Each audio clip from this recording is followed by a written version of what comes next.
ಲಿಂಗಸಗೂರು ಪರಿಷತ್ ಚುನಾವಣೆಯಲ್ಲಿ ನಾನು ಅಡ್ಡ ಮತದಾನ ಮಾಡಿದ್ದೇನೆ ಎಂಬ ಆರೋಪ ಸತ್ಯಕ್ಕೆ ದೂರವಾದದ್ದು ಎಂದು ಶಾಸಕ ಮಾನಪ್ಪ ವಜ್ಜಲ್ ಸ್ಪಷ್ಟಪಡಿಸಿದರು. ನಾನು ಬಿಜೆಪಿ ಶಾಸಕನಾದಾಗಿನಿಂದಲೂ ಕಾಂಗ್ರೆಸ್ ಸರ್ಕಾರ ನನ್ನ ಕ್ಷೇತ್ರವನ್ನು ಮಲತಾಯಿ ಧೋರಣೆಯಿಂದ ನೋಡುತ್ತಿದೆ.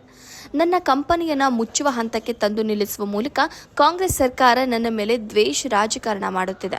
ಸುಮಾರು 750 ಕೋಟಿ ರೂಪಾಯಿ ಕಾಮಗಾರಿ ಹಣ ಸರ್ಕಾರ ತಡೆಹಿಡಿದಿದೆ ಎಂದು ದೂರಿದರು. ಆಧಾರರಹಿತ ಆರೋಪಗಳಿಗೆ ಯಾವುದೇ ಅರ್ಥವಿಲ್ಲ. ನನಗೆ ಯಾವುದೇ ಆಸೆ ಆಮಿಷಗಳ ಅವಶ್ಯಕತೆ ಇಲ್ಲ ಎಂದರು. ನಾನು ಭಾರತೀಯ ಜನತಾ ಪಕ್ಷದ ಶಾಸಕ. ನನ್ನಲ್ಲಿ ಇರ್ತಕ್ಕಂಥದ್ದು ಈ ಪಕ್ಷದ ಅಭಿಮಾನ, ದೇಶದ ಅಭಿಮಾನ. ನನ್ನ ಪಕ್ಷ ಏನು ಇವತ್ತು ನನಗೆ ಕೊಟ್ಟಿದೆ ಸ್ಥಾನಮಾನ, ಆ ಗೌರವದಿಂದ ಆ ತಾಯಿ ಸಮಾನದಲ್ಲಿ ನೋಡ್ಕೊಳ್ತಕ್ಕಂಥವ್ರು. ಆ ಒಂದು ಉದ್ದೇಶದಿಂದ ಇವತ್ತು ಭಾರತೀಯ ಜನತಾ ಪಕ್ಷದ ಇವತ್ತು ನಾವು ತಾಯಿ ಸಮಾನ ನೋಡ್ತೀವಿ.